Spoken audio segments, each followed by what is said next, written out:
prophète des nations. Oui. Si Dieu dit qu'il avait établi Jérémie prophète des nations, il n'était pas encore dans le ventre de sa mère. Par combien il était avant d'être dans le ventre de sa mère? C'est la première question. Je voudrais savoir d'abord ça, pour que nous avançons bien. Nous parlons de péché. Non, nous parlons de la mort. Non, je suis sur la mort. Je dis ceci. Comprenez bien ma question. Oui. Nous sommes d'accord que Dieu a tout créé sur le plan spirituel avant de se matérialiser. Est-ce que nous sommes d'accord, doyen? Je vous suis, je vous suis. Non, suivez. Être d'accord, c'est tout autre chose, mais je vous suis. Je vous demande, il faut qu'avançons ensemble. Oui. Est-ce que vous pensez et vous croyez que Dieu a créé tout dans sa préscience avant que ces choses ne soient matérialisées? C'est-à-dire avant qu'on ne soit ici, nous étions là-bas. Vous croyez à ça? Bon, si vous ne croyez pas cela, tant mieux. Sachez alors que avant que quelque chose ne soit ici sur la terre, Dieu connaît. Avant que ça soit, l'enfant qui doit venir demain, Dieu le connaît déjà. Nous sommes d'accord. C'est ce que je veux qu'on comprenne. L'enfant qui va naître demain, Dieu le connaît déjà, non? Ça veut dire, avant que l'homme ne meure, Dieu connaissait déjà la mort, non? Lui connaissait la mort. Oui, mais c'est lui qui est le créateur de la mort. Il a créé la mort. Deutéronome 32, verset 39. Je suis en train de, comme vous dites, ça bouscule un peu dans ma tête. Bon, ça bouscule un peu déjà dans ma tête. Regardez un peu. Voilà ce qu'il avait dit à Adam. Quand il créait, il dit Dieu, Jéhovah Dieu prit l'homme et l'installa dans le jardin d'Éden pour qu'il le cultive et prenne soin. Et Jéhovah donna cet ordre à l'homme. Tu peux manger des fruits de tous les arbres du jardin, autant que tu veux. Mais maintenant, le verset 17, nous sommes à Genèse chapitre 2. Mais tu ne dois pas manger de fruits de l'arbre de la connaissance du bien et du mal. Écoutez donc maintenant. Car le jour où tu en mangeras, tu mourras. Tu mourras. Donc, est-ce que Dieu a créé la mort? Suivez, oui. Mais regardez, doyen. Non, attendez, je suis en train de vous parler de quelque chose. Non, doyen, c'est moi qui parlais, non? Oui, pourquoi on ne parle pas de ça, c'est pourquoi je dis que doyen, maintenant. Suivez ce que Dieu dit à Adam. Voilà. La sœur a compris quelque chose derrière là. Elle disait. Puisqu'il a créé l'arbre du péché, l'arbre de la connaissance du bien et du mal. Suivez, soyons ordonnés. Ça va un peu, je suis avec doyen. Ne nous perdons pas, les questions viendront. Le jour que tu en mangeras, tu mourras. Donc ça veut dire, quand il parle ici, Adam n'est pas encore mort. Oui, mais l'amour existe déjà. Nous sommes d'accord. Est-ce que vous connaissez ce que c'est que la mort? Suivez. Puisque quand vous parlez de la mort, c'est comme si c'était une création. Je suis sur le mot. Voilà. Je ne suis pas sur l'application. Oui. Je veux pas. Bon, maintenant, on dit de créer la mort, c'est tout autre chose. Suivez, bon, maintenant, allons. Je suis sur le mot. Le jour que tu en mangeras, tu mourras. Tu mourras. Tu ne serais plus. Ça veut dire tu ne serais plus. Oui. Ça veut dire le mot mort a existé avant que Adam ne meure. Nous sommes d'accord? Oui, bien sûr. Si le mot mort a existé avant qu'Adam ne meure, ça veut dire Dieu connaissait la mort avant que les gens ne meurent. Dit qu'il sait ce que c'est que ça, la mort. Donc ne dites pas que la mort est venue du péché d'Adam, puisque ça a existé avant qu'Adam ne pêche. Est-ce que vous savez que c'est la philosophie maintenant? Non. C'est la philosophie maintenant. Bon, nous parlons de quelque chose maintenant. Je dois adoucir un peu la voix. C'est que, écoutons que la mort n'a pas été quelque chose. Maintenant, nous naissons avec le péché là, d'Adam et Ève. Vrai. Ça c'est exact. Maintenant, est-ce qu'Adam a demandé mon avis avant de manger pour que je porte ce péché? Puisque Dieu, vous avez dit qu'on a dans la Bible, non? Oui. Dieu dit dans Deutéronome 24, verset 16. Oui. Je n'ai fait que la philosophie. Oui. Je reste dans le verset biblique maintenant. Deutéronome chapitre 16, 24, verset 16. Oui. Il dit ceci. Les pères ne seront pas coupables des péchés des enfants. Et les enfants ne seront pas aussi coupables des péchés des pères. Ça, c'est Dieu qui parle. Qu'aucun enfant ne sera coupable du péché de qui? Du père. Adam qui mangeait les fruits. Comment je n'étais pas là? je suis sorti avec ce péché. Je peux expliquer. Allez-y. Bon, avec les versets, sans philosophie que vous avez dit. Non, je vous donne juste un exemple d'abord. Ok. Est-ce que vous savez qu'il y a des maladies qui se transmettent de père en fils, de génération en génération? Je réponds. Oui. Je réponds vous dire oui. Voilà. Sauf que, non, suivez. Oui. Oui. Sauf que la maladie n'amène ni en enfer, ni le salut. La maladie ne donne pas le salut. Non, sinon, Lazare ne devait pas aller au paradis dans la citation. Il était tellement malade et il mangeait sous la table. Nous parlons seulement de la transmission de père en fils. Non, je m'arrête là. Je ne peux pas parler de salut. Non, je dis ceci. Hein. Le salut n'est pas là dans notre causerie. Je parle seulement d'une certaine... Non, vous allez tout confondre. Doyen, vous allez de tout confondre. Bon. Attends, est-ce que je peux encore reposer ma question? Non. Oui. Je suis en train de dire que est-ce que une maladie peut quitter du papa pour l'enfant, de l'enfant pour le petit enfant et des petits enfants jusqu'à des... Oui, je vous réponds maintenant. Suivez, suivez ma réponse. Oui. Le problème est que quand vous parlez, écoutez la réponse. Oui. Suivez, la réponse est que, la réponse est que oui, parce que la maladie n'est pas le péché. Une maladie n'est pas un péché. Le péché, c'est la transgression, comme a dit l'apôtre Paul. C'est la transgression de la loi. Alors que la maladie est dans le sang qui est génétique. Le péché n'est pas dans le sang. Si le péché est dans le sang... Attendez, moi je veux en venir là où vous partez. Parce que vous parlez... Je n'ai même pas fini. J'ai compris. Non, doyen, je n'ai pas fini. J'ai dit que j'ai compris. Non, je n'ai pas fini, doyen. Vous parlez pour moi ou bien vous parlez pour une autre personne? Je suis en train de suivre un certain... Non, tout le monde... Doyen, je n'ai pas fini. Il y a un point terrible. C'est que si jamais nous ne nous entendons pas, aboutir à une certaine conclusion. Juste parce que le roi Salomon disait ceci, dans Proverbes, le livre de Proverbes, 18, verset 13. Insensé est l'homme qui répond avant d'écouter. Il fait acte de folie et s'attire à confusion. Parce que moi, j'avais voulu le facteur temps pour respecter ce parole de Proverbe. C'est-à-dire l'homme qui répond avant d'écouter. Il peut faire beaucoup d'erreurs. Alors qu'en écoutant... je n'ai pas écouté? Non, je ne parle pas de vous. Je suis en train de parler du verset. Donc si je voulais que vous et moi, nous appliquons Proverbe. Si je dis, donnez-moi juste 30 secondes, je vais m'arrêter après 30 secondes. Vous souffrez juste de m'écouter. J'ai pris assez de temps. Et je suis en train de vous dire que... Le temps, si on a de gaspiller. Je n'ai pas gaspillé. Non. On ne gaspille pas. Mais c'est seulement le programme, s'il vous plaît. On ne gaspille pas. Je peux rester ici jusqu'à minuit. Mais j'ai déjà un programme préétabli. Non, ça c'est bon. Maintenant, je suis en train de dire que si jamais il y a la maladie qui transmet, je ne parle pas de salut. Parce que ce salut-là, si jamais il y a maladie, c'est parce qu'il y a péché. Sans péché, il ne devrait pas avoir maladie. La preuve en est que Jésus est venu. Jésus n'est jamais tombé malade. Jésus n'est parti dans aucun hôpital. Et Jésus a fait ses 33 ans sur la terre et on l'a tué. Il n'est pas tombé malade. Vous savez ce que veut dire maladie? Attendez, savez-vous ce qu'on appelle maladie? Maladie? Oui. C'est déjà un dysfonctionnement de l'organisme humain. Jésus était fatigué ou pas? Ce n'est pas une maladie. La fatigue n'est pas une maladie. Je dis que ce n'est pas une maladie. Ça, c'est le corps humain. Le corps humain, quand tu travailles, ça a besoin de se régénérer. Lui-même demandait à ses apôtres, à ses disciples, de se reposer un temps. Donc, la fatigue n'est pas une maladie. Donc maintenant, maladie signifie déjà qu'il y a un dysfonctionnement dans ton organisme. Bon, ça veut dire ceci, mon doyen, s'il vous plaît. Tout celui qui est malade, la maladie peut-elle être une cause de perte de salut? Non. Ça c'est bon. Et nous parlons de quoi maintenant? Nous parlons effectivement, puisque voilà que vous me perdez déjà la droite ligne. Je vous perds. Non, la droite ligne c'était quoi? Nous parlons du salut. Nous avions, j'ai dit, non, ce n'est pas le salut. N'oubliez pas. Voilà j'ai pris, si vous m'avez laissé chuter, on ne devait pas la laisser tirailler. Est-ce que vous savez là où nous avons commencé? Oui. Où? Je suis sur le péché d'Adam au jardin d'Éden. Non, vous avez parlé, je vous ai posé la question de savoir que vous m'avez dit que le péché, pourquoi Adam a péché et vous mourrez?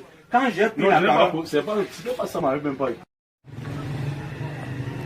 on ne veut pas sciemment aller à la mosquée. Je sais pas si mon doyen me comprend. Maintenant ici, nous voulons, mon doyen, suivez-moi attentivement. Je vous suis Nous voulons religieusement. bien, parce que je sais que vous êtes un homme intelligent. Ce que moi je veux pour vous, c'est quoi? C'est que toi et moi on pratique ça. Vous savez, quand Dieu donne la loi, il dit dans Deutéronome 27, verset 26, maudit celui qui écoute la parole de la loi et ne met pas en pratique. Moi, je ne veux pas être maudit. Et moi, je serai énervé si on vous maudit. Maintenant, qu'est-ce qu'il faut? Il faut qu'on aille à la mosquée. Parce que pour entrer, il faut faire les injections. Il faut enlever les chaussures. Entrer maintenant, on prie, on descend le visage.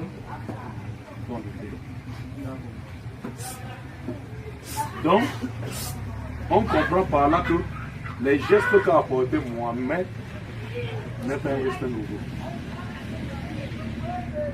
Soit, il n'y a que deux choses. Mohamed imitait le prophète.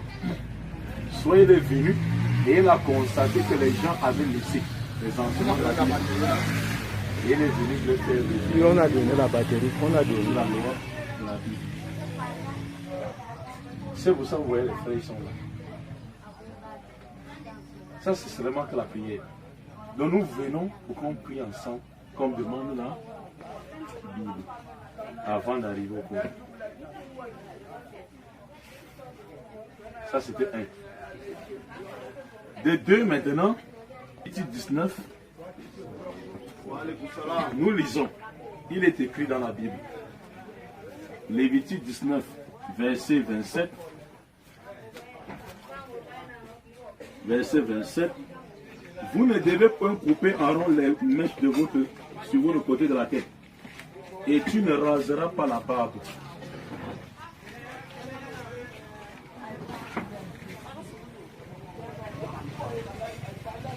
Lévitique 19, verset 27. Vous pouvez venir vous asseoir, maman. Observez un peu. Doyen, on a parlé de prière, vous avez compris vous-même. Je suis sur la Bible du monde nouveau. Il ne sortira pas là. Avec verset 10 ans. Qui dévoile cette vérité.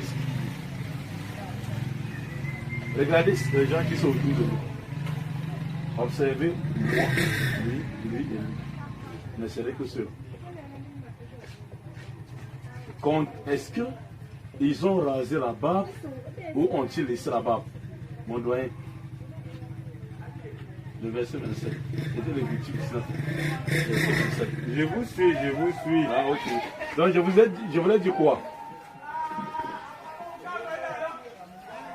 Comme pour Jésus. Et si tu es grave? Vous voyez un peu. Et si tu es Donc grave? ici, C'est c'est Dieu maintenant qui a la force divine. Bon, vous avez vu, doyen, ça c'est concernant la barbe. Revenez dans l'Exode 28. Maintenant, verset 3 à 5. Exode 28. Et toi, Moïse, tu parleras à tous ceux qui sont sages. Donc ça ne sera pas pour n'importe qui. Ceux qui sont sages. Voici les vêtements qu'ils feront pour eux. Tous ceux qui sont sages, leurs vêtements seront une robe.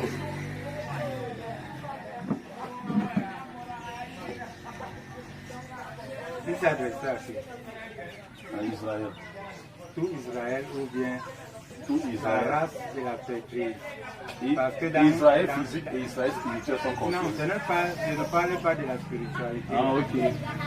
Puisque parmi les tribus d'Israël, il y avait une tribu qui était prise à part pour la sacerdoce. C'est de la tribu d'Aaron et de Moïse. Donc les Lévitiques. Les Lévites. Les Lévites. Les Lévites. Les Lévites, comme on dit. Exactement. Ça me plaît. Bon, donc là, est-ce que tous les musulmans sont les Lévites au sens spirituel?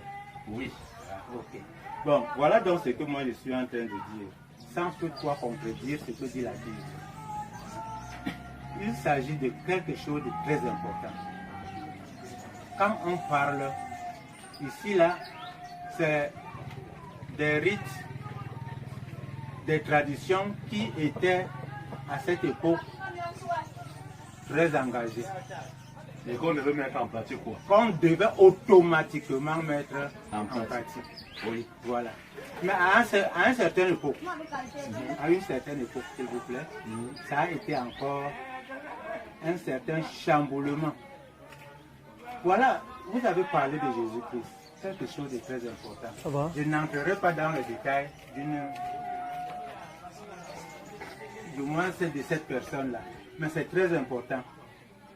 Parce que ce que nous voulons, c'est la foi. La foi en qui? Il y a une question. Oui. Parce que si vous laissez continuer à développer, il veut perdre. Oui. Vous avez dit à un moment, il y a eu chamboulement. Oui. C'était à l'époque de... Tout ça, c'était jusqu'à l'arrivée de Jésus. Donc quand Jésus est arrivé, quand quoi? il est venu, qu'est-ce qu'il a dit? Je ne suis pas venu abolir la loi, mais je suis venu la accomplir. Donc ça veut dire que la loi continue quoi? Mais elle est venue Je aussi. dis qu'il est venu parce que toi et moi, Oui. nous ne pouvons pas accomplir la loi. Vous savez pourquoi? Ça me trouble un peu, attendez. Non, nous non, ne non, courons non. pas, doyen. Vous savez, Nous ne courons pas. Vous savez, vous pouvez être plus sage que moi. Non, c'est quand pas- vous donnez des expressions fortes, ça me dépasse. Allons-y doucement. Voilà. Bon, je ici- suis en train de dire ceci. Oui. Quand Adam et Ève ont été créés, Oui. ils ont, oui ou non? Je suis venu demander si je peux répondre. Oui. Bon, Dieu veut créer l'être humain. L'amour existait avant l'être humain. Donc l'homme devait toujours mourir. Je suis en train de dire que selon ma compréhension, là, je ne vous oblige pas. Selon ma compréhension, Dieu a créé l'homme pour vivre éternellement. Écoutez bien. Et c'est ce qui va arriver. La preuve en est que prenez la Bible que vous avez. Oui. Prenez Jean chapitre 3, verset 16. Dieu a tant aimé le monde Qu'il a, envoyé son fils unique afin que, quiconque croit en lui ne périsse pour qu'il ait la vie éternelle. éternel, vous l'avez pris, n'est-ce pas? Amen. Bon, voilà un point. Allez donc maintenant dans Jean chapitre 17, verset 3. L'autre verset, on n'a pas encore compris. On a juste lu. Non, puisque nous avions lu beaucoup de textes quand vous me parliez. non? Bon, remarquez une chose, doyen, quand j'ai donné un test, Oui. je... L'application. Donc, non, quand j'ai donné un test, allons-y doucement, j'aime la douceur. Quand j'ai donné un test, je m'arrêtais et j'expliquais le test avant de partir. Voilà. Vous avez lu le verset. Moi, j'ai dit Amen, non. Je veux maintenant comprendre le sens du terme. Le terme. Oui, Non, nous avions parlé de la vie. Excusez-moi, je suis seulement un homme un peu vieux. Aziz doit me connaître là-dessus. Oui. Et Moustapha. Mais je suis en train de dire ceci. Là où nous avions commencé, que Dieu a créé l'homme pour vivre éternellement. Mais ça, le plan là a échoué à partir du jardin d'Éden. Mais est-ce que le dessein de Dieu est pour cela bafoué pour toujours? Nous disons non. C'est le pourquoi j'ai lu ce texte pour montrer maintenant que la croyance en celui qu'il a envoyé, Jésus-Christ, nous vaut cette vie éternelle. Bon, mais maintenant, je pense que j'ai expliqué. Non, je n'ai pas toujours. Je suis en train de dire Vous êtes que au jardin d'Éden. nous sommes quittés du jardin d'Éden. Bon, je peux riposter une minute. Avec votre permission. Laissez-moi d'abord terminer. Ah, ok. Bon, je disais donc que cette vie éternelle qui a été perdue dans le jardin d'Éden, connaître toi, le seul vrai Dieu, et celui que tu as envoyé, Jésus-Christ. N'est-ce pas? Bon, maintenant, quand nous voyons déjà que la vie éternelle est possible pour vous et pour moi, cela signifie que nous devons chercher cette vie éternelle. Et j'ai dit donc tantôt, dès le début, j'ai dit ceci, que là où nous sommes, nous ne pouvons pas accomplir la loi tout comme l'avait accompli Jésus. Jésus était le salut. Voilà donc là où je voulais en venir. Excusez-moi s'il vous plaît. Et c'est le dernier texte que je vous donne, parce que mon temps est aussi limité. Prénom hébreu.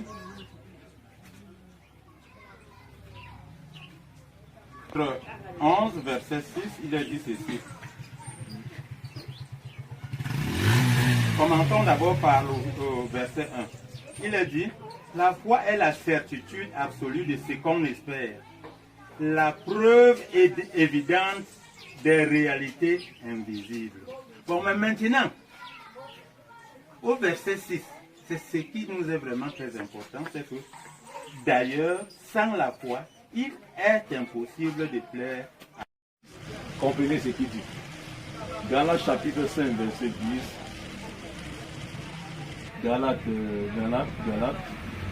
Vous avez connu Galates, oui, je vais finir. Galates chapitre 5, verset 10. Tous ceux qui s'attachent aux œuvres de la loi sont sous la malédiction. Jésus dit, mieux vaut que le ciel et la terre passent que d'effacer une lettre de la loi. Pourtant, Paul lui dit, celui qui est dans la loi est maudit. En d'autres termes, Jésus est maudit. Puis c'est lui dit, il dit qu'il faut pratiquer la loi. Et il faut mettre en pratique cette loi. Pourtant, Paul lui dit plutôt que celui qui est sous la loi est maudit. Qui a envoyé alors Paul? Vous trouvez ça une contradiction? Je trouve une contradiction. Je vais chuter avec une question pour ne pas prendre beaucoup de temps. 1 Corinthiens chapitre 9, verset 17. Le même Paul. 1 Corinthiens chapitre 17, chapitre 9. 1 Corinthiens, ici. 1 Corinthiens. Les micros. C'est bon. 1 Corinthiens chapitre 9, verset 17. Paul dit, quelle est donc ma récompense?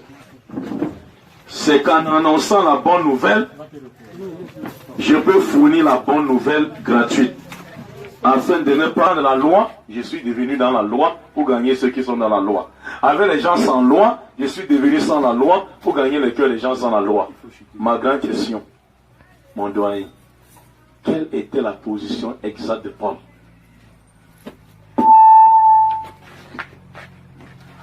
Puisque la population n'est pas assez grande pour que je puisse parler par le micro. Voilà maintenant ce que nous parlons de déviation. Nous parlons de quelque chose de bien précis. Nous parlions du péché. J'ai lu exactement un verset qui nous montre que à partir d'Adam, nous sommes tous morts. Vous avez pris cette personne à qui on a demandé à Jésus si c'était lui ou ses parents qui avaient péché. Et Jésus avait répondu que ça devrait être la manifestation de la gloire de Dieu. Donc, lui, il parlait de lui-même, Jésus. Parce que lui, il est venu guérir. Il ne prenait pas quelque chose pour faire et vous donner. Non. Très peu. Il avait pris par exemple sa salive ou bien sa salive et un peu de terre pour mettre sur les yeux et les oreilles pour que celui-là voie et entende. Mais voilà ce que nous disons. Est-ce que ce monsieur qui était aveugle, est-ce qu'il est aussi descendant d'Adam? S'il est descendant d'Adam, c'est qu'effectivement, il doit aussi subir les effets du péché. Parce qu'on dit très bien que par un seul homme, le péché est entré dans le monde. Et par le péché, la mort. Et cette mort s'est étendue à tous les hommes, parce que tous avaient péché. On n'a pas pris un individu en tant que tel.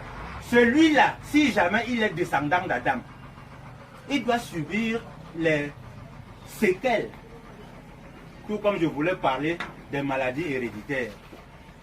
Donc, le reste, moi, je ne peux pas continuer puisque je sais une chose. C'est que si jamais c'est moi qui ai inventé le verset dont j'ai lu, c'est que oui.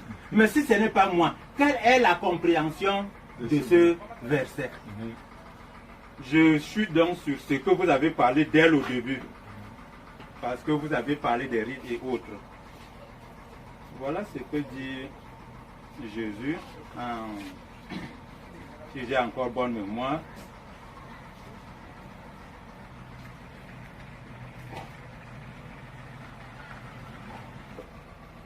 De Jérusalem pour voir Jésus. Ils lui demandèrent, pourquoi tes disciples transgressent-ils la tradition de nos ancêtres? Il donne un exemple. Par exemple, ils ne se lavent pas les mains avant de prendre un repas. Voici la réponse de Jésus. Il leur répondit, et vous, pourquoi à cause de votre tradition ne respectez-vous pas les commandements de Dieu? Voilà. Donc, quelque part, ces traditions, à un certain moment, ont été abolies. Abolies par qui? Par ce Jésus. Parce que lui, il est venu non pas pour abolir, mais pour accomplir. Ça devait retomber sur lui. Et de là, nous tous, nous avons cette vision des choses. Si nous n'avons pas foi en ce Jésus, nous n'aurons pas la vie éternelle. C'est ce que dit la Bible. Puisque en Jean chapitre 3, le dernier verset, je pense que c'est le verset 36, on dit que celui qui ne croit pas en lui n'aura pas la vie, mais la colère de Dieu demeure sur lui. Donc, le reste, moi par exemple, en raison de ma foi, je ne parlerai pas pour le commun peuple, mais pour moi, je crois en cela. Et Jésus, cette manifestation de la miséricorde, de la compassion, de l'empathie de Dieu, cela se réalise en Jésus, qui est venu malgré qu'il n'avait pas une tache, un point noir de péché, est mort pour nous. Et le reste, que nous parlions jusqu'à demain, je serai sur ça. Sur ce, je ne sais pas si nous avons encore autre chose, parce que vous avez plein de choses ici à vous dire. Mon doyen, Oui. oh, vous savez, Jésus dit là où 2 ou 3 se réunissent en mon nom, je serai au milieu d'eux. Et je ne crois pas qu'il y ait quelque chose de plus meilleur que l'enseignement de Dieu. Malgré que vous avez votre programme, mais vous savez, je vous aime et j'avais voulu que vous restiez. C'est moi qui vous ai invité, n'est-ce pas, à ce dialogue. Vas-y, je vous ai trouvé très courtois et très intelligent. Vous voyez un peu. Je dis ça appartient à Dieu. Bon, maintenant, je veux que, en partant, je vous apporte quelques paroles de Jésus-Christ dans la Bible, sans sortir de ces paroles. Parce que si Jésus-Christ était venu mourir pour nous, il aurait dit. Et là, je ne veux pas prendre beaucoup de versets, voyant que vous êtes précis, je prends juste une parabole, où Jésus a tout dit dans cette parabole. La parabole des vignerons homicides. Dans Matthieu chapitre 21, verset 33-44. Je veux que vous me donnez juste, vous me prêtez votre oreille pour écouter cette parabole. Jésus dit, il y avait un homme qui planta le champ de vignes, donna aux vignerons et partit en voyage. Le temps des récoltes, il envoya vers les vignerons 3 serviteurs. Les vignerons s'étant saisis du premier, le lapidèrent, tuèrent le second et chassèrent le troisième. Le maître de la maison envoyait des serviteurs en plus grand nombre. Les vignerons les traitaient toujours de la même manière. Le maître du champ se dit, j'enverrai mon fils. Quand mon fils arrivera, il aura du respect pour lui. Quand le fils est arrivé, les vignerons s'étant saisis du fils et le tuèrent. Jésus s'est adressé maintenant à ses disciples. Que pensez-vous que le maître de la maison fera à ces vignerons? Les disciples ont répondu, il fera périr misérablement ces misérables et donnera le champ de vigne à d'autres vignerons. Jésus-Christ dit, vous avez bien répondu. Le royaume des cieux vous sera enlevé et donnera à une autre nation qui en produira les fruits. N'avez-vous jamais entendu que la pierre qu'a rejeté les bâtisseurs de la maison est devenue la principale de l'angle? Quiconque tombe sur cette pierre se brisera. Et si cette pierre tombe sur quelqu'un, l'écraserait. Fin de citation. Analysons la parabole. Parabole en français veut dire une manière de parler par image. C'est la date. C'est ce qui est produit à Jérusalem dans Proche-Orient, Moyen-Orient là-bas. C'est ça là. C'est que J'en ai mangé à Maroua. Jésus-Christ mangeait ça. C'est les oliviers. Il y avait, ça produisait beaucoup. Fallait. Le champ de vigne, c'est le monde. Les vignerons à qui Dieu a remis le monde spirituel, c'est Israël. Les 3 serviteurs envoyés sont les prophètes envoyés avec eux. Ils ont tué, lapidé et chassé. Il a encore envoyé les prophètes en grand nombre. Israël tuait toujours. Et Jésus-Christ lui-même a reconnu dans Matthieu chapitre 23, verset 37. Et dit Jérusalem, Jérusalem, toi qui lapides et tues ceux qui te sont envoyés. Combien de fois ai-je voulu te rassembler comme une pour rassembler ses poussins et tu n'as pas voulu. Lorsqu'ils ont tué, il dit, le maître de la maison a envoyé son fils. Pourquoi on a appelé fils? Jésus n'est pas le fils de Dieu. On a dit fils parce que la parabole dit il y avait un homme. Comme on dit il y avait un homme et il n'y a qu'un homme pour avoir des fils. Voilà pourquoi la parabole dit il a envoyé son fils. Et le fils ici c'est Jésus-Christ. Remarquez une chose, et je veux que vous prêtez attention à une chose. Le maître de la maison a-t-il envoyé son fils au vigneron pour se faire tuer, ou la mort du fils a été réservée par les vignerons? La réponse est que la mort a été réservée par les vignerons. Il n'a pas envoyé le fils pour se faire tuer, mais pour avoir sa part. Les vignes. Et les vignes représentent ici la loi. Pour enseigner cela. Voilà pourquoi le jeune homme riche a demandé à Jésus-Christ, dans Matthieu chapitre 19, verset 22, que dois-je faire, bon maître, pour hériter le royaume des cieux? Jésus dit, pourquoi m'interroges-tu sur ce qui est bon? Un seul est bon, celui qui est dans les cieux. Si tu veux entrer dans la vie, observe les commandements. Jésus-Christ n'a jamais dit, si tu veux entrer dans la vie, crois ma mort sur la croix. Jamais de la vie. Luc chapitre 10, verset 25 à 27. La Bible dit, un docteur de la loi se levant pour l'éprouver. Et lui dit, maître, que dois-je faire pour hériter la vie éternelle? Jésus dit, que lis-tu dans les commandements? Une fois de plus. Il n'a pas dit, crois le jour que je serai crucifié. Il a dit, que lis-tu dans les commandements? L'homme a répondu, il faut aimer le Seigneur ton Dieu de tout ton cœur, de toute ta pensée, de tout ton être. Et tu aimeras ton prochain comme toi-même.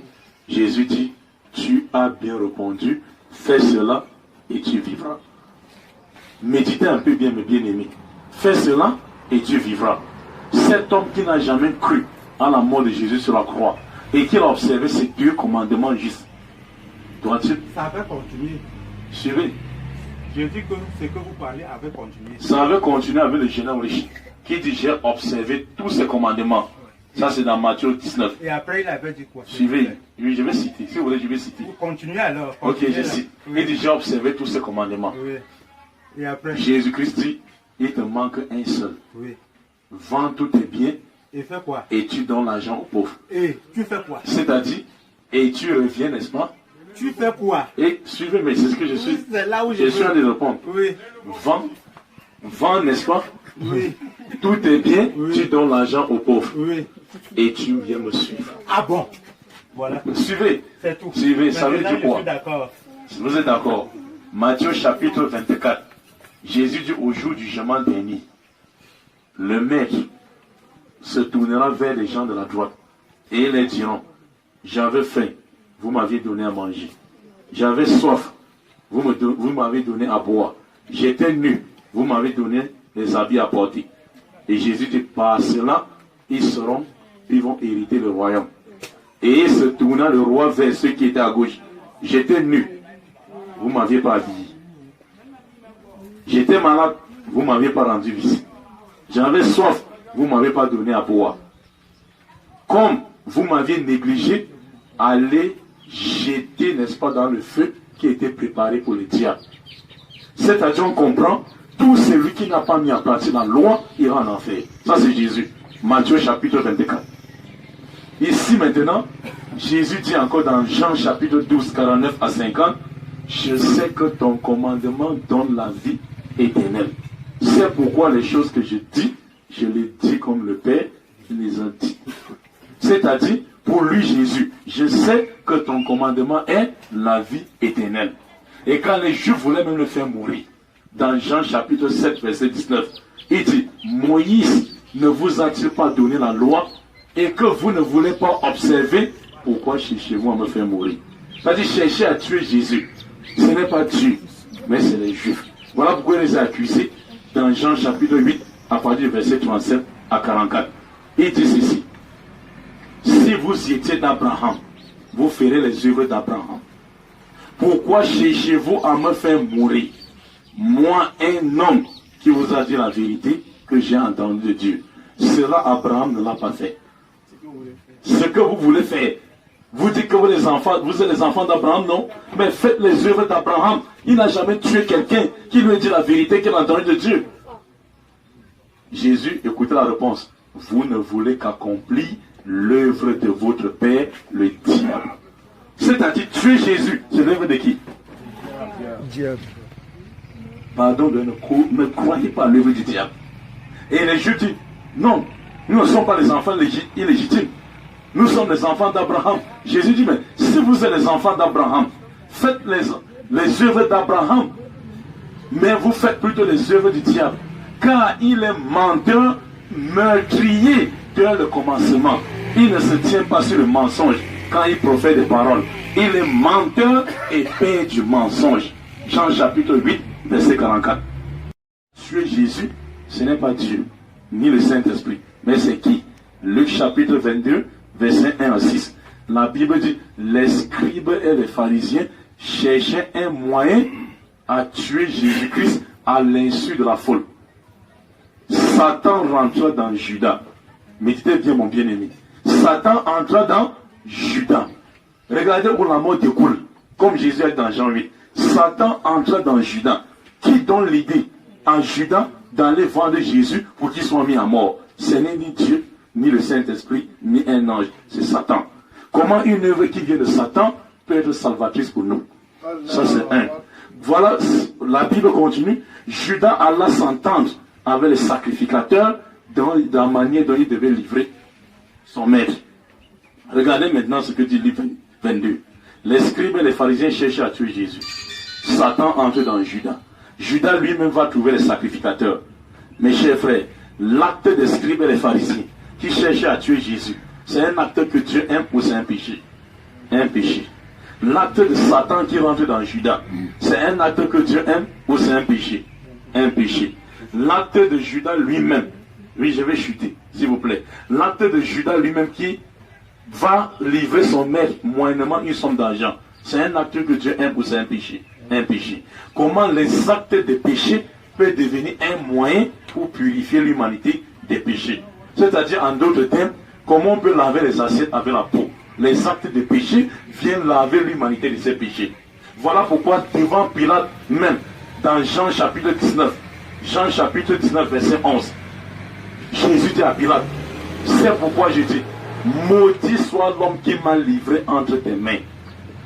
Si Jésus était venu pour mourir pour nous, il ne devait pas maudire Judas. Il devait dire, heureux soit l'homme qui m'a livré entre tes mains, car je serai mis à mort et le monde sera sauvé.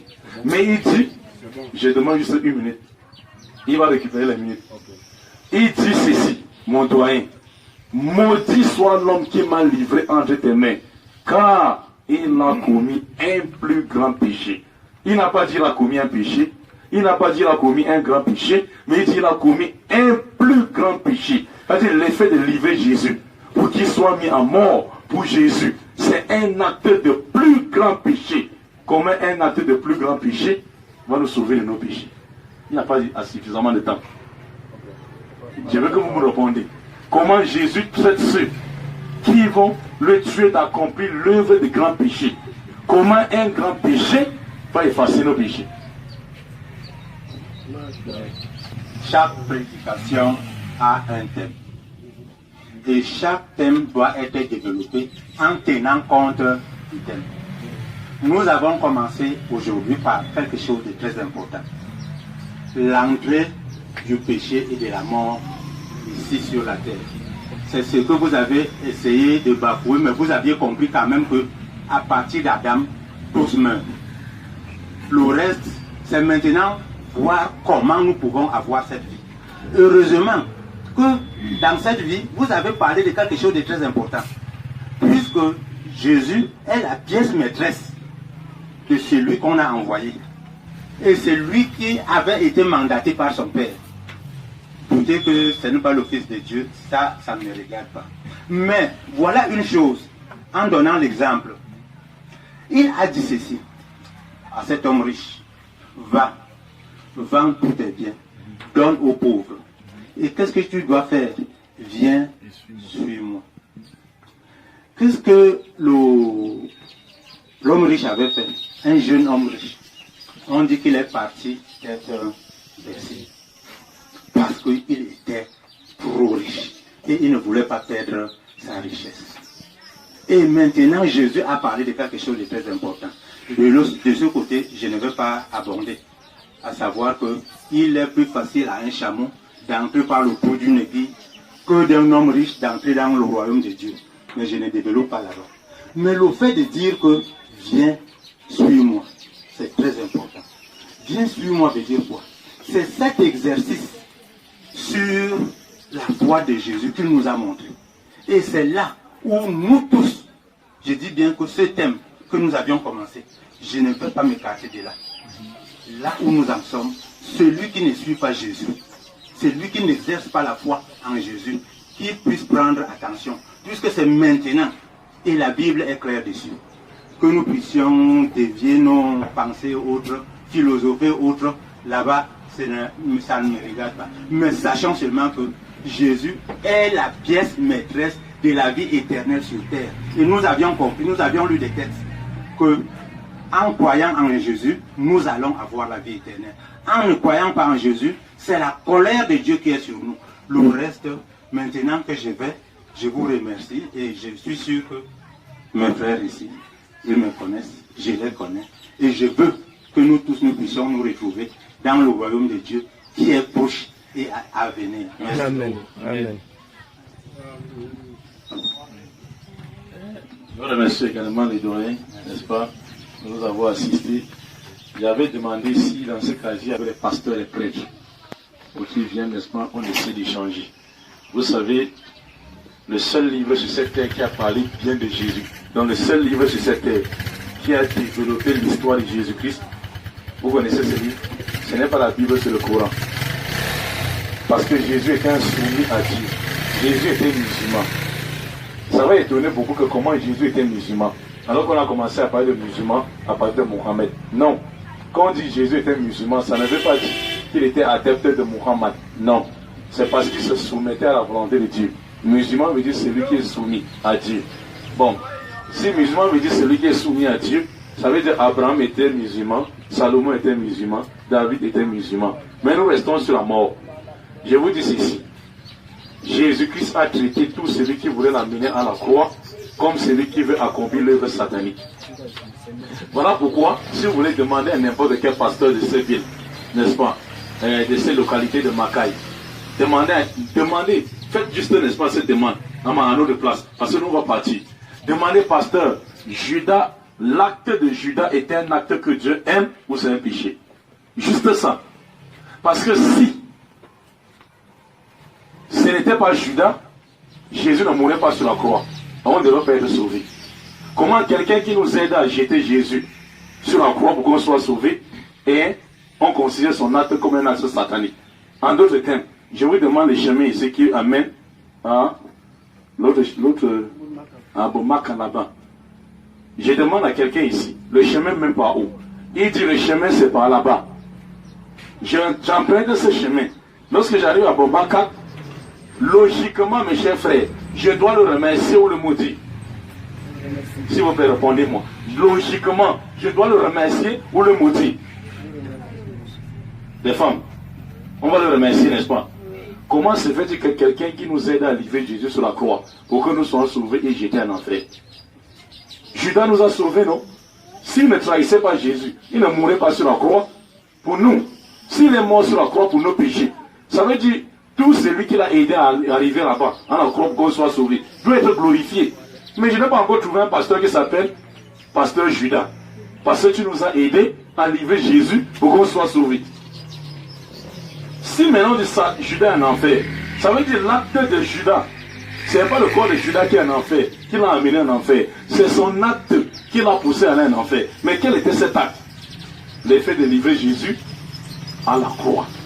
Si l'effet de livrer Jésus à la croix est un acte de péché, ça veut dire livrer Jésus n'était pas le plan de Dieu pour le salut de l'humanité. Voilà pourquoi Jésus-Christ lui-même dit dans Matthieu chapitre 26, verset 24, le Fils de l'homme s'en va comme il est écrit sur lui. Il était écrit qu'il va partir. Somme chapitre 16. Dieu dit, quand le Messie parlait, il dit, je ne mourrai pas, je vivrai. Est-ce qu'on chante ici? Le Messie a dit, je ne mourrai pas, je vivrai, et tu ne permettras pas que mon âme voie la corruption. Dieu, le Messie ne devait pas mourir. Il dit, le Fils de l'homme s'en va comme il est écrit sur lui. Mais malheur par qui le Fils de l'homme est livré. Mieux vaut pour cet homme qui ne soit pas né. Jésus souhaite même que celui qui va l'amener à la mort ne soit pas né. Et je vais vous lire un passage ici, dans Jean chapitre 11, verset 49, à partir du verset 47. Alors les prêtres et les chefs de pharisiens se réunirent et se mit à dire, que ferons-nous vraiment de cet homme? Regardez ceux qui ont comploté. Ce n'est pas Dieu. Regardez ceux qui ont comploté pour envoyer Jésus à la croix. Les prêtres et les pasteurs, ils se sont réunis pour dire, que ferons-nous de cet homme?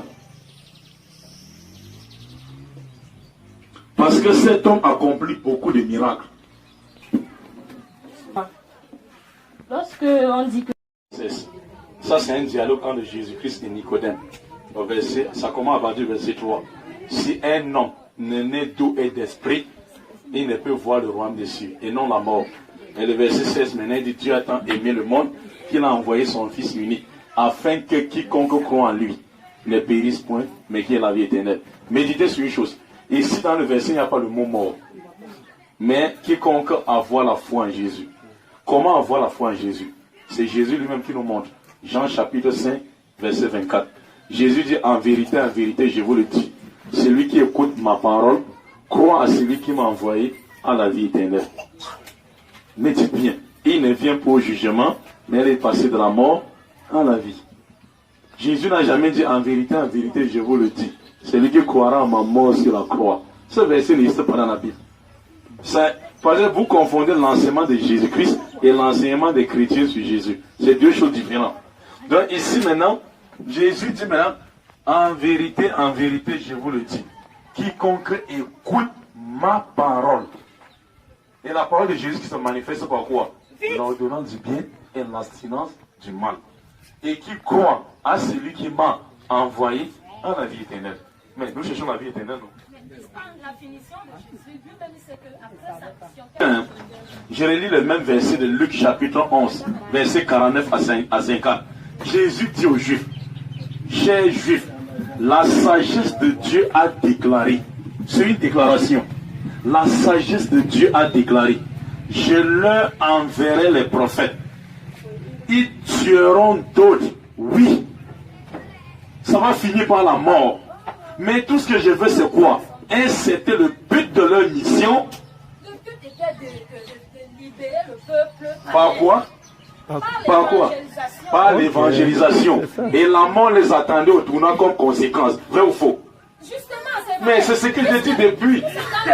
Bon, pour dire ceci maintenant, le but de nous ici nous parlons du but de la venue de Jésus et non la conséquence de la venue de Jésus. Ce qui est important pour nous devant un prophète, c'est le but de sa venue et non la conséquence. Pour nous, s'il fallait enlever la conséquence, on devait enlever. Toi et moi, on pouvait enlever la conséquence. C'est-à-dire qu'on ne peut pas empêcher la mort de venir. Luc chapitre 11, 49 à 50. C'est pourquoi la sagesse de Dieu a déclaré, je leur enverrai les prophètes et les disciples. Ils tueront d'autres et ils lapideront d'autres afin qu'il leur soit demandé. C'est une conséquence. Afin qu'il leur soit demandé par Dieu le jour du jugement dernier des sangs de ses prophètes. Donc on comprend que s'ils seront interrogés pour avoir tué les prophètes, ça veut dire que les prophètes n'étaient pas venus mourir. Mais eux, ils ont réservé la mort aux prophètes. C'est tout ce que je veux que vous compreniez. Que les prophètes sont venus. Jésus-Christ est venu pour prêcher la bonne nouvelle, qui est l'évangile, aux enfants d'Israël. Pas aux Camerounais, pas aux gens de Macaï, pas aux gens de Bomyebe, pas aux gens de Bomaka, et les autres des Zika, Edea, Cameroun. Il n'y a pas un verset biblique que Jésus dit: je suis envoyé pour l'humanité. Il était envoyé pour Israël. Et ici, je ne vois pas un descendant d'Israël ici parmi vous. Je ne vois pas un descendant. Je vois plutôt les passants ici et autres. Demandez plutôt votre prophète. Ce n'est pas Jésus. Jésus est un prophète des peuples frères.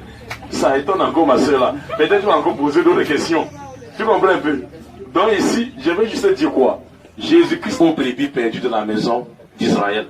Et on appelle ça en français la forme restrictive. Je n'ai été envoyé qu'aux populations de Macaï. Veut dire, je suis envoyé à l'humanité tout entière.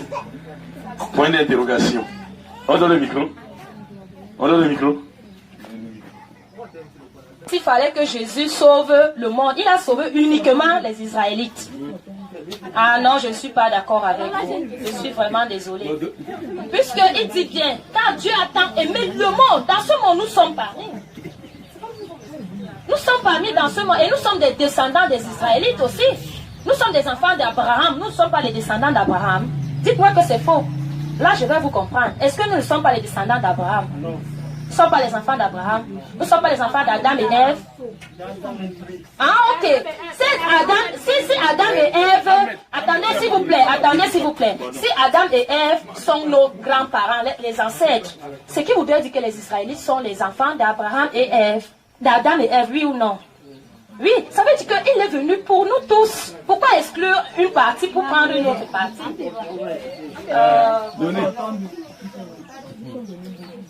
Ma soeur, suivez ici, frère et soeur. Elle a cité un test. Moi je répète encore que je sais que je suis en face des gens qui comprennent. Monde sémique en français. Mais non un mot monosémique. Et pour ceux qui ne comprennent pas ce que veut dire polysémique, c'est... Suivez. Nous allons rentrer dans la Bible pour comprendre. Dieu a utilisé le mot monde. Quand Dieu utilise le mot monde, monde d'abord prend quel sens en français? C'est un mot polysémique qui veut dire qu'il y a plusieurs sens.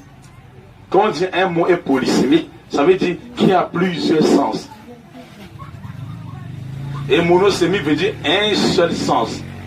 Ça veut dire ceci. Elle identifie monde à humanité.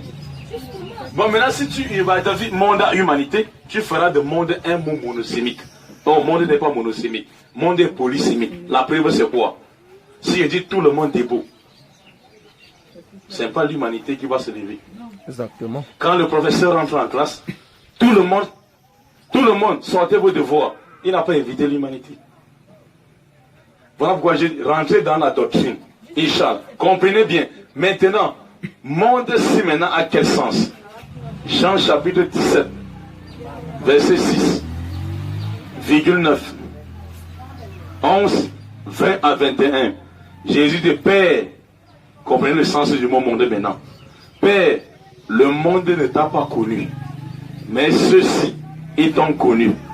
Ils étaient du milieu du monde. Tu me les as donnés. Et le monde les a haïs parce qu'ils ont cru la parole que tu m'as donnée.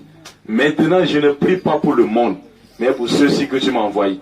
Premier stop. Stoppons-nous là. Suivez, ma soeur. Doucement. Hein? Doucement. C'est moi qui est venu avec le verset quand même. Il dit ceci. Jésus-Christ, je ne prie pas pour le monde, mais pour ceux-ci que tu m'as donnés. Remplaçons le monde par ton humanité. Il dira: je ne prie pas pour l'humanité. Je ne prie pas pour l'humanité. Méditez un peu bien, mes chers, mes bien-aimés. C'est-à-dire, Jésus ne prie pas pour l'humanité qu'il est venu pour eux. Première question à se demander sur le mot monde. Verset 10. Ils ne sont pas du monde, comme moi-même je ne suis pas du monde. Et monde selon toi est humanité. On remplace par humanité. Ils ne sont pas dans l'humanité, comme moi-même je ne suis pas dans l'humanité. Ils sont dans quelle planète? Mars ou Pluton? Oui. Je suis venu dans le monde. Oui. Mais le monde ne m'a pas. Je suis au verset 10. Suivez. Père, mes disciples ne sont pas dans le monde, comme moi-même je ne suis plus dans le monde. Non, recommence. Mais le monde ne m'a pas aussi écouté. Voilà ceux qui m'ont écouté. J'ai posé ma question au niveau. Oui, non, suivez. Parce que on cherche à comprendre et non on cherche à avoir raison. Hein? Et c'est les raisons vous donnent le trophée. Vous avez raison. Bon, suivez. Il dit ceci. Père, le monde ne t'a pas connu. Mais ceux-ci, ils t'ont connu. C'est-à-dire selon vous. Je travaille avec vos expressions. Père, l'humanité ne t'a pas connu. Mais ceux-ci, les disciples, t'ont connu. C'est-à-dire l'humanité n'a pas connu Dieu. C'est vrai? Non, c'est vrai. Logiquement, l'humanité n'a pas connu Dieu. Puisqu'avant que Jésus ne vienne, Israël connaissait Dieu, vrai ou faux? Ça veut dire que Jésus a menti. Il connaissait Dieu, peu importe le sens. Vrai ou faux? Raison donc pour laquelle il dit le monde ne t'a pas connu. Donc l'humanité. Ne le servait pas comme lui il voulait. Mais comprenez, l'humanité n'a pas connu Jésus. Nous sommes sur le plan humanitaire. Ça veut dire les Juifs aussi à qui Dieu avait révélé la loi de Moïse. Puisque Jésus n'est pas venu changer. Il a montré le même Dieu qu'a montré Moïse aux gens. Il n'a pas déformé. Oh, il a montré ce Dieu aux gens. Il n'a pas montré un autre Dieu. Il a montré le même Dieu que Moïse a montré. Il dit ceci, quand on a demandé quel est le premier de tous les commandements, dans Marc 12, 29, il dit, écoute Israël, le Seigneur notre Dieu est l'unique. Et ça c'est dans Deutéronome 6, verset 4. Il n'a pas changé le nom du Dieu de Moïse, Elohim. Mais il dit ceci, Père, c'est Elohim. Le monde t'a pas connu. Ça dit, ils n'ont pas connu toi, Elohim. Mais ceux-ci t'ont connu. Et monde là, selon vous, c'est humanité. C'est-à-dire, l'humanité ne t'a pas connu Elohim. Si l'humanité n'a pas... Actes des Apôtres, chapitre 11, verset 6, te dit que Jésus ne connaît pas le mot chrétien. Si Jésus vient sur la terre, tu dis chrétien, il va dire que ça sort d'où? Parce qu'il ne connaît pas ça. On te dit que 40 ans après que Jésus soit mort, ses disciples sont allés prêcher en Césarée. Et il y avait les gens là-bas qui adhéraient, hein? Antioche, qui sont allés prêcher là-bas. Et il y avait des gens qui adoraient le Dieu soleil. Et maintenant, quand ils ont vu les disciples de Jésus passer, ils ont dit ça, ce sont les chrétiens. Dans une façon de les insulter. Et c'est depuis ce moment qu'on a pris ce nom et on a causé aux gens pour dire que christianisme. Mais Jésus ne connaît pas le mot christianisme. Ce que Jésus connaît, c'est la soumission totale à la volonté de Dieu. Pourquoi? Dans Luc, quand on vient dire à Jésus dans la synagogue, ta mère te cherche dehors avec tes frères. Et là, il a dit qui sont mes frères. Mes frères sont tous ceux qui se soumettent à la volonté de mon Père, de Dieu dans le ciel. Donc, l'islam veut dire soumission totale à la volonté de Dieu. C'est ce que Jésus a prêché. Et Genèse te dit que le premier soumis de Dieu, c'était Abraham. Non, Abraham a pratiqué la soumission. Il n'y a que deux religions dans le monde. La soumission totale au vouloir de Dieu et la rébellion contre Dieu qui est la religion de Satan. À part ceci, le reste là, ce sont les idéologies des gens. Donc, c'est pour cela que l'islam veut dire la soumission totale à la volonté de Dieu. Non, il n'y a pas la religion qu'on dit que c'est non. Moi, je suis Bassa.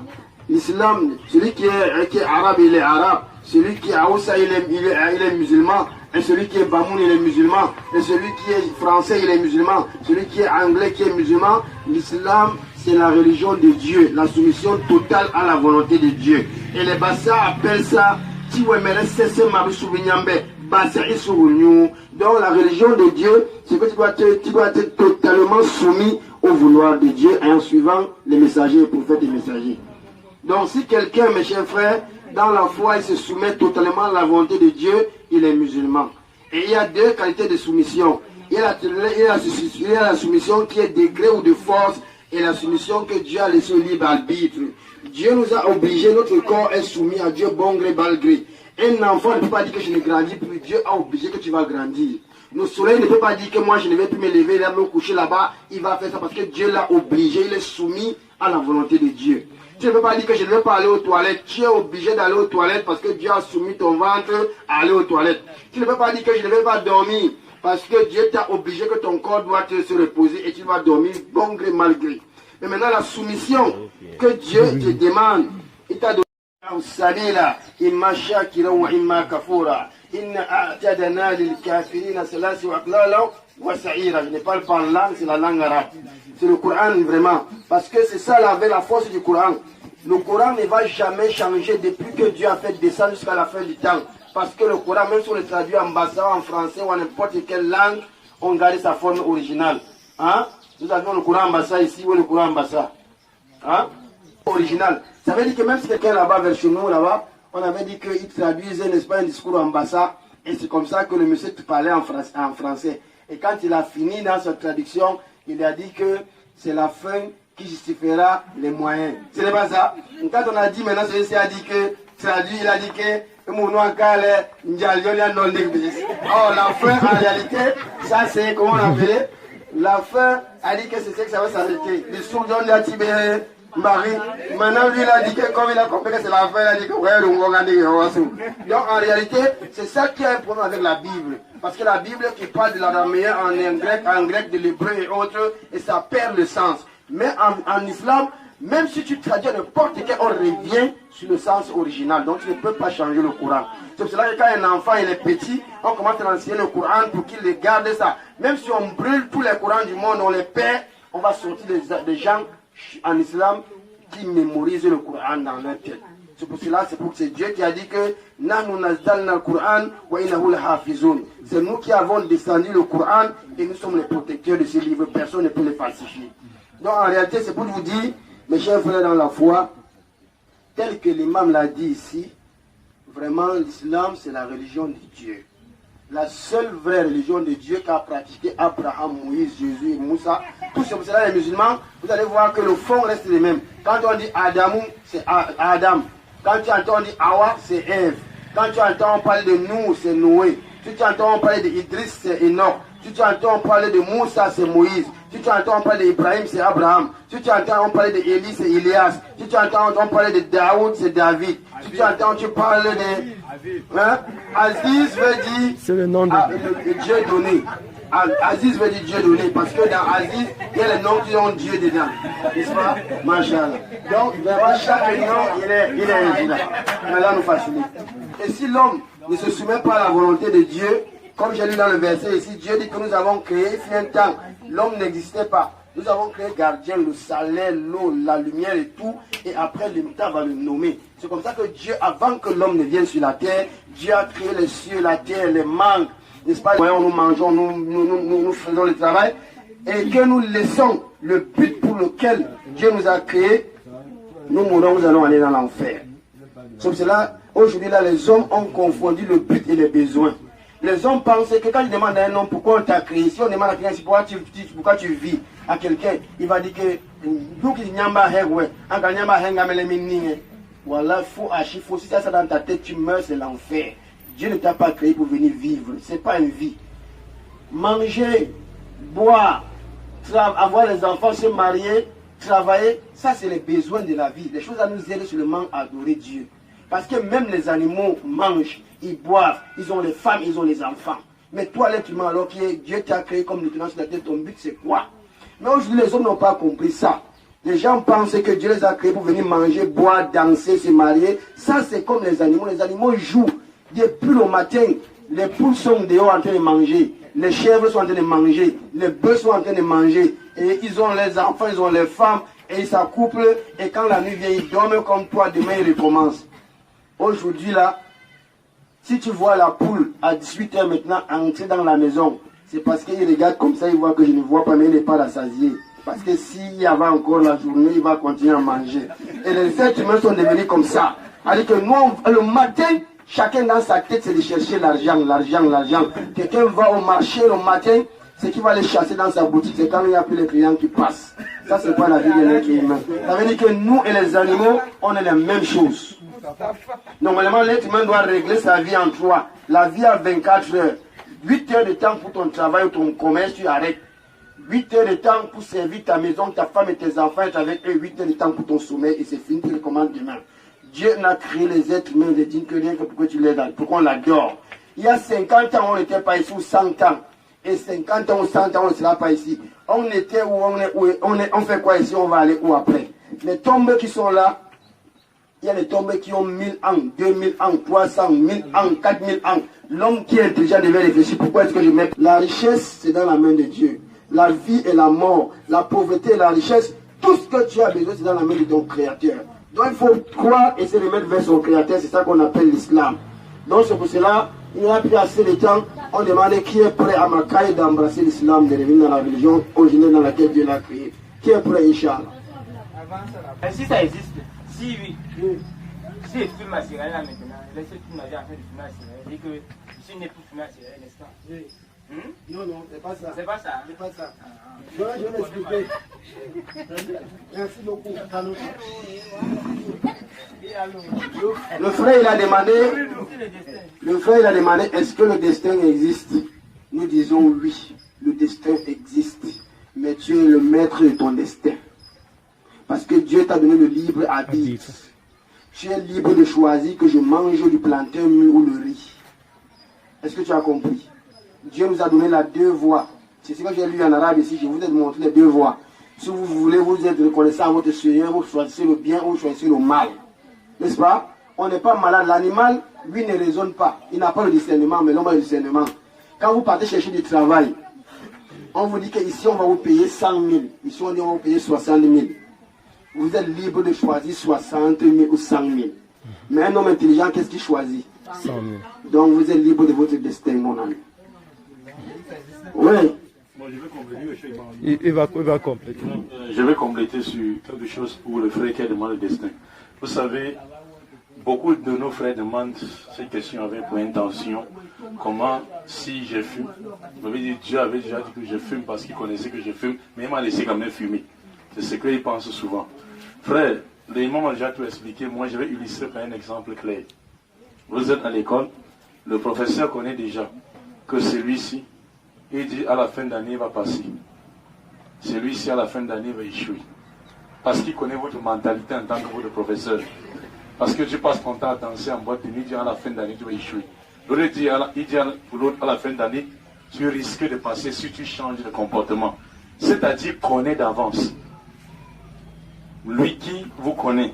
C'est-à-dire lui qui vous surveille, vous connaît. Mais ce n'est pas lui qui compose à ta place, ou ce n'est pas lui qui prend ta main pour te forcer à écrire le jour de l'examen. Voilà pourquoi Dieu connaît le résultat et la fin de tout un chacun, en fonction de ses actes. Mais lui ne te demande jamais de poser les actes. Maintenant, tu vas te demander, par exemple, mais si je fume ma cigarette, comme vous avez dit, Dieu avait écrit que pourquoi Dieu ne me corrige pas, pour que je ne fume plus la cigarette, mais je fais plutôt le bien. Allah dit dans le Coran, comme a dit le Cheikh, chapitre 67, verset 2, j'ai créé la vie et la mort et savoir lequel d'entre vous est le meilleur. C'est-à-dire pour l'islam, le bas monde, nous sommes sur un terrain d'examen. Imaginez-vous que vous êtes dans une salle d'examen en tant que surveillant. Vous êtes dans une salle d'examen et tu es surveillant. Quand le surveillant passe par fond, on dit 2 plus 2. Il voit l'autre écrit 4. Quand il surveille, il voit l'autre écrit 4. Il voit l'autre écrit 5. Est-ce que le surveillant a le droit de dire à celui qui a dit 2 plus 2 égale 5, de dire non, efface mes 4? Est-ce qu'il a le droit? Si le fait sera comment par rapport à celui qui a mis 4? Injuste. Il sera injuste. Et Dieu n'est pas injuste. Dieu connaît que tu fumes là, c'est une erreur. Mais il te laisse. Parce que tu n'as pas voulu chercher le but de ta création. Pendant que l'autre est en train de prier et gêner. Que Dieu nous facilite.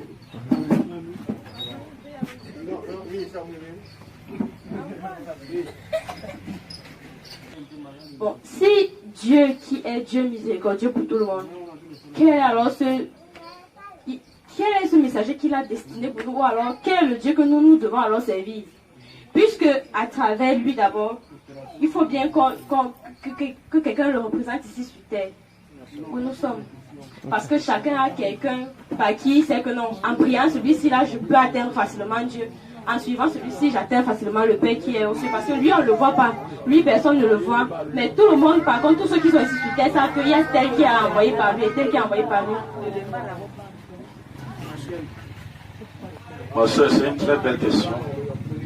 Depuis que je suis arrivé dans nos campagnes d'islamisation, nous avons commencé par Ezekiel à montrer beaucoup des erreurs dans ce dogme qu'on appelle le christianisme. Et nous étions, n'est-ce pas, à Boumniebel aujourd'hui ici, et nous allons évoluer de l'autre côté. Cette question, j'ai attendu cette question depuis 7 ans jusqu'à aujourd'hui. Donc merci à vous. Allah dit dans le Coran chapitre 36, 16 verset 36, dans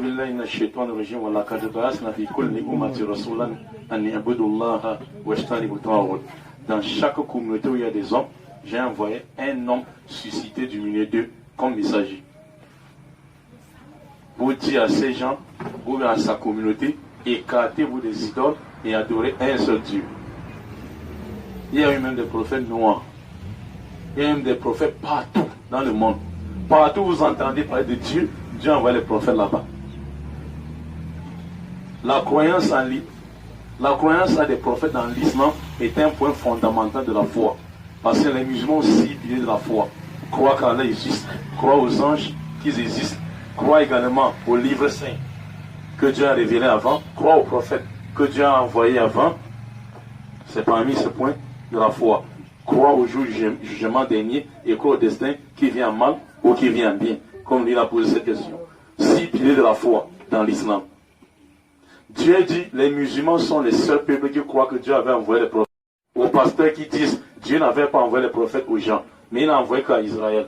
Mais c'est après la mort de Jésus que Dieu a ouvert la porte, n'est-ce pas, de grâce à toute autre nation. Nous disons que c'est faux. La Bible ne dit pas et le Coran ne dit pas.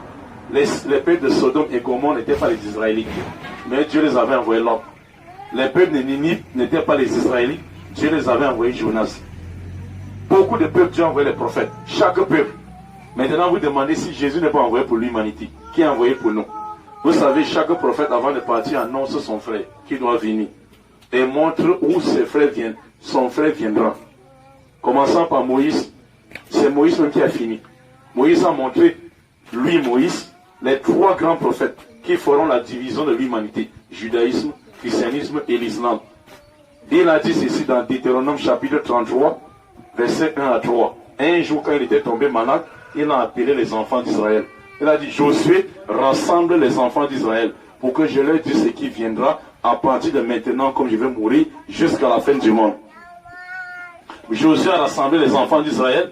Moïse s'est levé, il a dit, écoute Israël, le Seigneur, suivez, le Seigneur est venu du Sinaï, faisant allusion à lui. Parce qu'il a eu la révélation de la Torah sur le mont Sinaï. Il s'est levé sur la montagne des Oliviers aussi. Faisant allusion à qui? Après Jésus, après Moïse, qui a eu la révélation sur la montagne des Oliviers. C'est Jésus-Christ. Et il a resplendi sur la terre à travers Paran.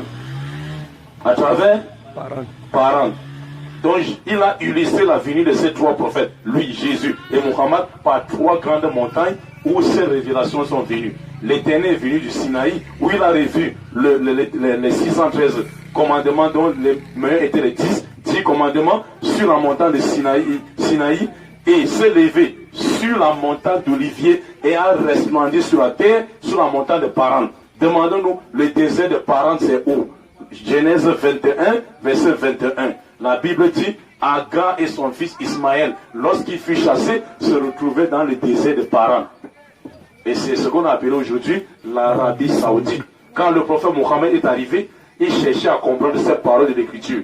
Allah dit Watin Wazaytoun. Allah dit quoi? Il dit, je jure par la montagne des Oliviers et la mont Sinaï, et je jure par cette cité. Wa'az al-Ban dit Amin. Pour confirmer Deutéronome 33, verset 1 à 4. Non. Bibliquement comme coraniquement. Maintenant, Dieu avait fait la promesse à Abraham, ma soeur. Il dit, c'est par toi que toute l'humanité sera sauvée. Et Abraham avait 2 enfants de la promesse, avec qui il a conclu les alliances, Isaac et Ismaël. Même comme il avait 8 enfants, il avait 6 autres avec Keturah. Mais la Bible nous fait mention de ces 2 ici. Dans Genèse 17, verset 17 à 20, Dieu annonce la naissance d'Isaac à Abraham. Et dit, ta femme, Sarah te donnera un fils et tu lui donneras le nom d'Isaac. La Bible dit, Abraham tomba sur sa face et rit à son cœur. Naîtrait-il un fils à un homme de 100 ans comme moi? Et Sarah, âgée de 99 ans, Sarah a de 90 ans, j'allais dire, enfanterait-elle? Oh Dieu, qu'Ismaël vive devant ta face. Dieu dit au verset 19, ta femme certainement Sarah te donnera un fils. Tu lui donneras le nom d'Isaac. J'établirai mon alliance avec lui et sa maison après lui. Pas l'humanité. À l'égard d'Ismaël, j'étais entendu et j'étais exaucé. Je le rendrai fécond, je le multiplierai à l'infini, et il engendrera 12 princes, et je ferai de lui une grande nation. Quand est-ce que cette alliance de ces deux côtés ont commencé, et quand est-ce que ça se finit? Voilà pourquoi dans le passage, vous avez vu, j'ai donné au doyen, Jésus-Christ dit, le royaume de Dieu vous sera enlevé, et donnera à une autre nation. Et une nation ne peut être forte à la tête de cette nation qu'un prophète. Si les enfants d'Israël ont eu l'alliance par Isaac, et ça a commencé par Moïse, ça veut dire lorsque Dieu va transmuter la nation pour une autre nation, ça sera fait au compte aussi d'un autre prophète. Voilà pourquoi Dieu dit, pour montrer la nation dans Deutéronome, chapitre 32, verset 24, il dit Israël, vous qui avez suscité ma colère, en me rendant jaloux quoi, avec des dieux inconnus et des idoles, je susciterai également votre jalousie par une nation insensée. Oh, la seule nation que les enfants d'Israël considéraient comme nation insensée était la nation arabe. Quelle est cette nation? Jésus dit, montre la nation en question. N'avez-vous jamais entendu que la pierre qu'a rejeté les bâtisseurs de la maison est devenue la principale de l'angle? Maison, dans le sens biblique, veut dire la foi. Ce qui est à l'intérieur. La maison, c'est la foi. Qui est le père de la foi? Abraham et Sarah. La pierre qu'a rejeté les bâtisseurs de la maison. Quelle pierre sortie de la maison, c'est-à-dire d'Abraham, et qui fut rejetée par les pères de la foi, Abraham et Sarah? Ismaël, Genèse 21, verset 13. Cette servante avait son fils, car son fils n'héritera pas avec mon fils. Notre prophète est sorti par là, et il s'appelle Moïse, témoigner Jésus-Christ, et donner quoi? C'est le seul pour reconnaître un prophète envoyé à l'humanité. C'est quand tout ce que tu viens auprès de lui avec des problèmes, n'importe quel tas de problèmes, la solution sortira chez lui. Mohammed est le seul prophète de la descendance d'Abraham, où tout le monde vient avec n'importe quel problème, il résout. La preuve c'est quoi? Si quelqu'un ici veut une solution, qui soulève les doigts, il pose son problème, je vous dirai ce que Mohammed a dit, et vous saurez qu'il est envoyé pour vous.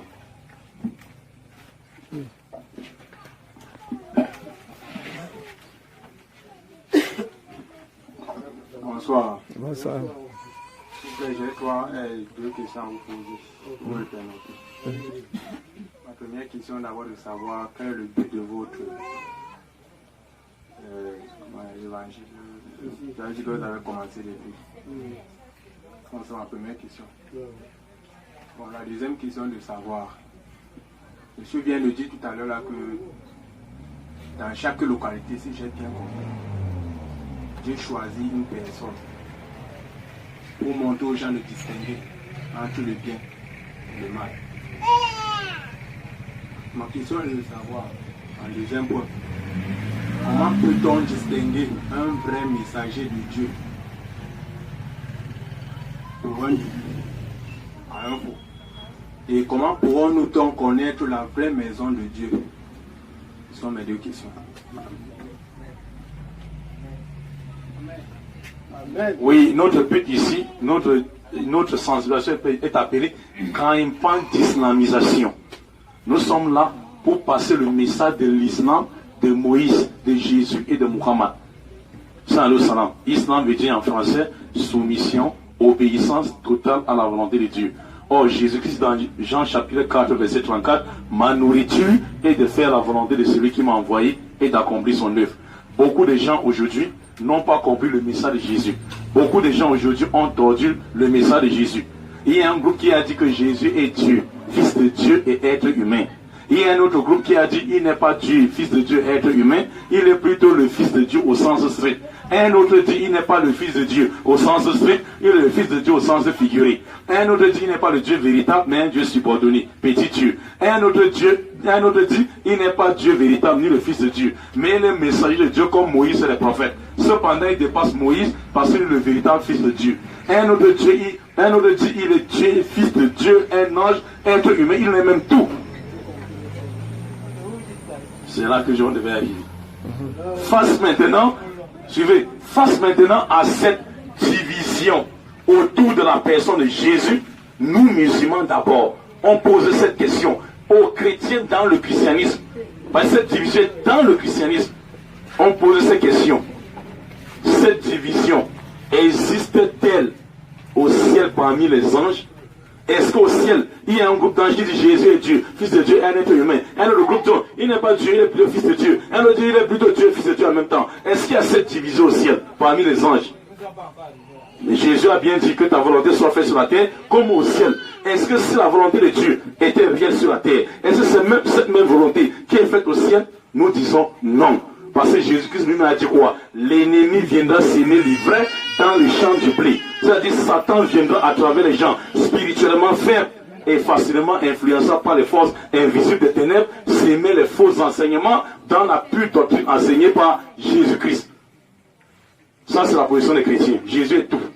On l'a estimé au haut du Dieu. Là, c'est-à-dire le mettre à la place même de Dieu. Et les Juifs ont dit, c'est un bâtard. Les Juifs ont dit, Jésus-Christ c'est un bâtard.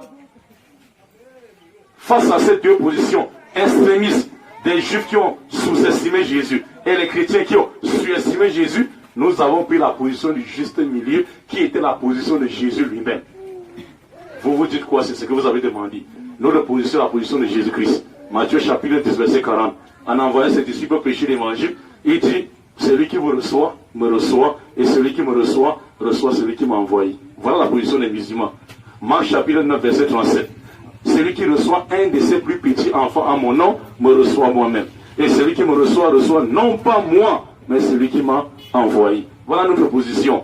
Luc chapitre 4 verset 18 à 19. L'Esprit du Seigneur est sur moi. Il m'a oint, il m'a envoyé. Pour proclamer la délivrance aux captifs, ouvrir les yeux des aveugles et rendre libres les opprimés. Il m'a oint, il m'a envoyé. Voici la position des musulmans.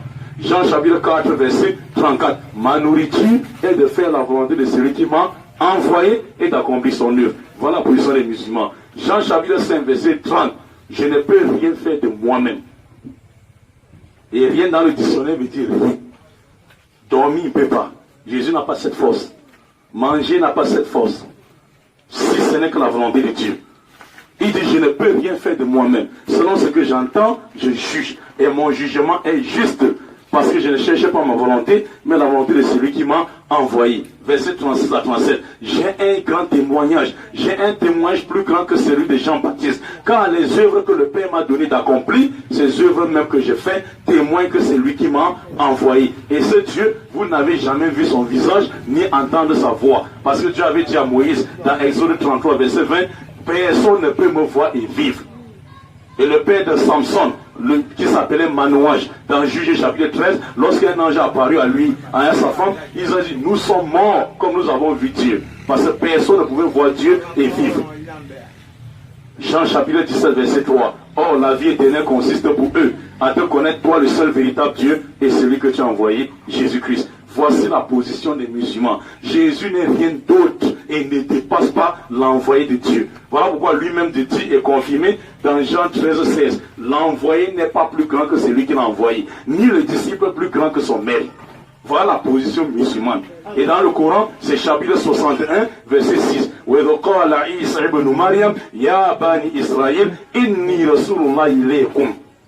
Ô enfants d'Israël, je suis le messager d'Allah envoyé à vous. Coraniquement, comme bibliquement, Jésus parle dans le Coran, il parle dans la Bible que je suis envoyé de Dieu. Et Dieu le confirme dans Michée chapitre 5, verset 1. Et toi, Ephrata, tu n'es pas la moindre parmi les principales villes de